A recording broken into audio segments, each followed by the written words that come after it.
los gobiernos, no solo este, sino los anteriores también, te fueron dando cada vez más subsidios a por lo menos a una parte de la población, pero los pagan finalmente, primero con deuda, pero una vez que ya la deuda no te prestan más, lo pagan con emisión monetaria. Sí. Y la emisión monetaria te genera inflación y te hace caer los sueldos. Entonces, ¿qué pasa? Te dan subsidio, pero te bajan los sueldos. Entonces llega un momento que después te asustan, porque dicen, ojo, porque si te sacan los subsidios te morís de hambre. Claro. ¿Entendés cómo es esta perversión que está ocurriendo en Argentina? Que vos tenés un dilema tremendo, porque han destruido el salario real a través de la inflación. Entonces, claro, si vos decís, ahora me cobran lo que realmente valen las cosas, no me alcanza la plata, ¿cómo hago? Y en ese círculo vicioso donde estamos, cortar ese círculo vicioso no es sencillo. Y por eso es que cuando las teorías de Javier Milei le trata de explicarlas, resultan difíciles de comprender. Porque uno tiene que comprender que si eliminás la inflación, entonces los salarios reales suben. Y entonces te va a alcanzar la plata para pagar, lo que hoy no te alcanza. Claro. Entonces, pero ese círculo vicioso no es sencillo, porque en el medio puede pasar un semestre que va a ser difícil, va a ser duro. Y por supuesto en campaña electoral, ¿cómo haces para explicar esa dureza si la gente no quiere aceptar, escuchar que la cuestión está tan mal? Pero todos sabemos que no solo es el nivel de inflación enorme que hay hoy, sino que además tenés inflación reprimida. La inflación reprimida son justamente las tarifas congeladas, el tipo de cambio que viene muy por atrás de la inflación y que entonces va a saltar en algún momento. Los combustibles que venían en cero, el otro día en un solo día te suben 10%, pero la inflación subió 40% en esos mismos 3 meses. Entonces ese 10% no les alcanzó. Claro. ¿Se entiende? Entonces, evidentemente, es correcto lo que decís, estamos en una situación muy difícil. Claro, y a esto yo le entonces, tengo, Agustín, permite, esto le agrego algo. Por ejemplo, usted nombró los combustibles. El otro día repasaba cuánto estaba el litro de gasoil en la región. Estamos hablando de América del Sur. En ningún país está menos de $1, solamente en la Argentina. Entonces, claro, entonces un precio político, no es un precio real.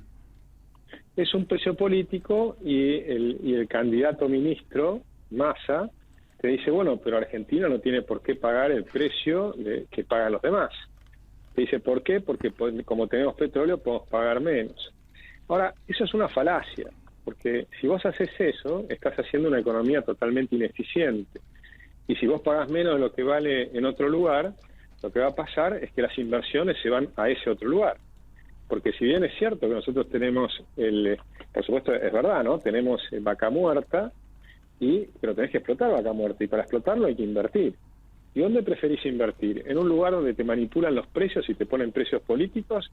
¿O preferís invertir en los países que te ponen el precio de mercado? Obviamente las empresas prefieren invertir donde hay precio de mercado, y no en los países donde tenés precios políticos que los gobiernos te los pueden manipular a su antojo. Y por eso es que nosotros somos un país infraexplotado. Claro. Compará la cordillera nuestra con la de Chile. La misma cordillera, ¿verdad? Sí, por supuesto. Compartimos con Chile. La nuestra es más grande, inclusive.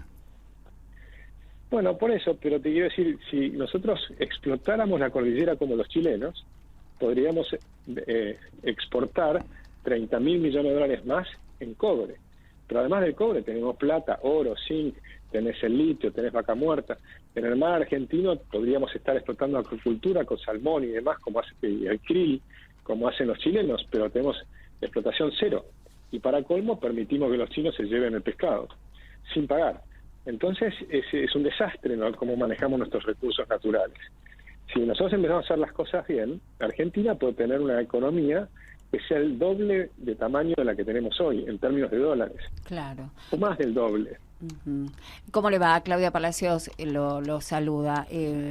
¿Cómo está, Claudia? Muy bien, bueno, relativamente, porque si miramos los números, creo que todo el país está muy preocupado. ¿Qué puede pasar después del balotaje? ¿No? Todo el mundo se pregunta eso.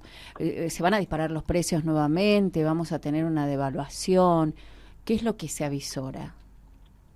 Sí, exactamente las dos cosas que acabas de decir es lo que yo espero que ocurra, porque lo que está haciendo el plan Platita que mencionaba hace un ratito que mencionaba Andrés, justamente es tratar de que en estos meses la gente esté lo mejor posible, demorando los ajustes hasta después de las elecciones.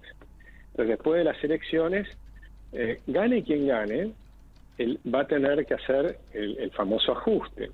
Ahora, ¿qué significa el ajuste? Bueno, el tipo de cambio como está hoy te hace perder los dólares del Banco Central. Si vos le regalás a los importadores $1 a menos de la mitad del precio, y a los exportadores también le das $1 a menos de la mitad del precio, entonces esto no es un modelo exportador como dice Massa, eso es falso, es un modelo que promueve las importaciones y castiga las exportaciones. Por lo tanto, te quedas sin dólares. Entonces el Banco Central tiene reservas de dólares negativas, o sea, es matemática, o sea, es economía 101, como dicen, ¿no? Es decir, economía básica. Es obvio que si castigás a los importadores que castigás a los exportadores y promovés a los importadores, te quedas sin dólares.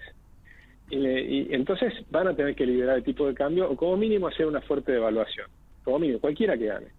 Y por supuesto, los políticos, que a veces no son grandes intelectuales, pero hay un librito que leen todos, que es Maquiavelo, El Príncipe, entre otras cosas porque es finito, es chiquito. Entonces, Heródoto, son libros gordos, eso no lo van a leer, pero Maquiavelo sí, son libros finitos. En el capítulo 8, Maquiavelo dice algo muy simple y obvio, que es que les conviene hacer el mal de golpe y el bien de a poco. Entonces, lo que probablemente van a hacer es el ajuste al inicio del mandato. Y si es el caso de Massa, va a tratar de hacer el ajuste antes de que empiece su mandato. Total, él ya gobierna hoy. Claro. Entonces le conviene hacerlo directamente el 20. Ahora, el 20 va a haber una devaluación.